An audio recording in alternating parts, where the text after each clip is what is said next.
शिवाय। आज इस वीडियो में मैं आप सभी के लिए श्रावण मास महात्म्य का 19वां अध्याय लेकर आई हूँ।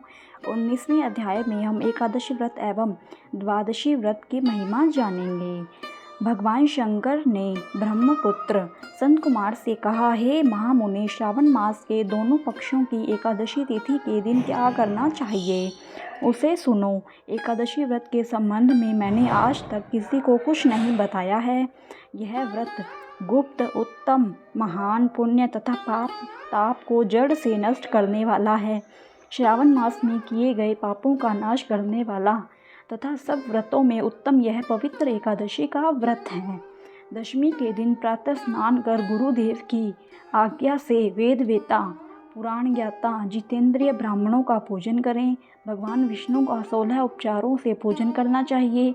उनसे प्रार्थना करें, हे पुंडरीकाक्ष, मैं दूसरे दिन आने वाली एकादशी का निराहार रहकर व्रत करना चाहता हूँ, आप मेरी रक्षा करें।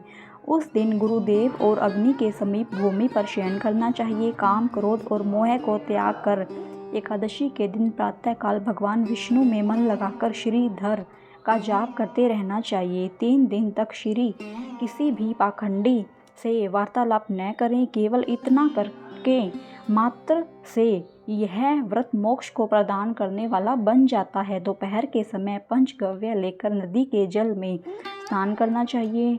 नदी न हो तो कुएं के जल में गंगा जल मिलाकर स्नान करना चाहिए।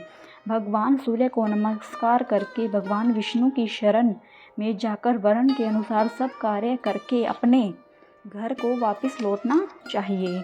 घर आने पर श्रद्धा तथा भक्ति पूर्वक भगवान विष्णु का अर्चन पुष्प, दीप, धूप आदि से करना चाहिए। रात को गीत, वाद्य तथा कथा सुनते हुए जागरण करना चाहिए। फिर कलश स्थापन कर पंचरत्न और स्वर्ण को कलश में डालकर सफ़ेद चंदन से पूजा कर कलश को 2 सफ़ेद कपड़ों से ढक देना चाहिए। देवेश की प्रतिमा शंख, चक्र तथा गदा से युक्त कर उसकी पूजा करनी चाहिए।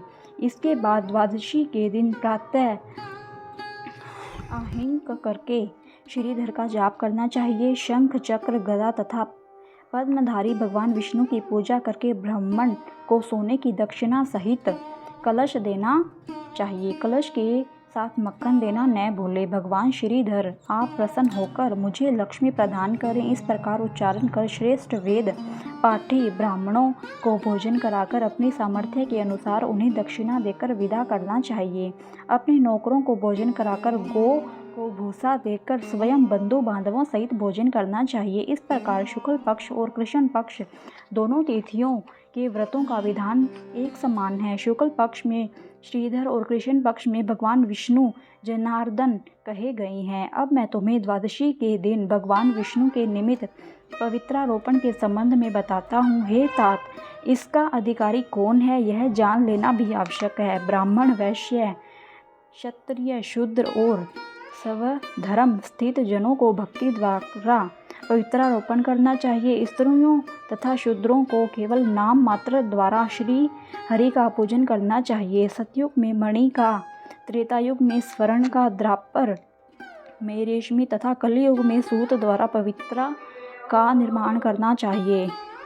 सन्यासियों को मानसिक पवित्रारोपण करना चाहिए। पवित्रा को बांस के पात्र में रखकर उसे साफ वस्त्र से ढककर भगवान श्रीधर के सम्मुख उसे रखकर कहना चाहिए, हे प्रभु, मैंने अपने क्रियाकलापों पाठ पवित्रा को ढका है। हे देव, मेरे काम में विघ्न न हो। हे नाथ, आप मुझ पर दया करें, आपको मैं इस पवित्रा द्वारा प्रसन्न करना चाहता हूँ। हे देवेश, आज से लेकर वर्ष भर तक व्रत नाशक काम, क्रोध आदि न हो। आप तब तक मेरी सुरक्षा करें जब तक मेरा व्रत पूर्ण हो। कलश पर बांस के पात्र में रखे पवित्रा की नम्रता पूर्वक इस प्रकार प्रार्थना करनी चाहिए, हे पवित्रा, 1 वर्ष तक किए अर्चन से प्रसन्न होकर आप विष्णु लोक से यहाँ आई है। अंत आपको नमस्कार है। हे देव विष्णु, तेज से उत्पन्न रमणीय तथा पाप नाशक सब इच्छाओं के प्रदाता, आपके शरीर में पवित्रा को धारण करता हूँ। हे देवेश, हे पुराण पुरुषोत्तम, आप मेरे द्वारा आमंत्रित हैं। अंत आपका पूजन करता हूँ, आपको नमस्कार है। हे देव, कल प्रातः आपके निमित्त इस पवित्रा को अर्पण करूँगा। इसके बाद पुष्पांजलि देकर रात्रि में जागरण करना चाहिए। एकादशी के दिन अधिवासन कर द्वादशी को सुबह पूजा करें। गंध दूब चावल तथा हाथ में पवित्रा को ग्रहण कर कहें, हे देवेश आपको नमस्कार है। इस पवित्रा को आप स्वीकार करें। 1 वर्ष तक पुण्य फल व्रत पवित्रा से निवेदन करें।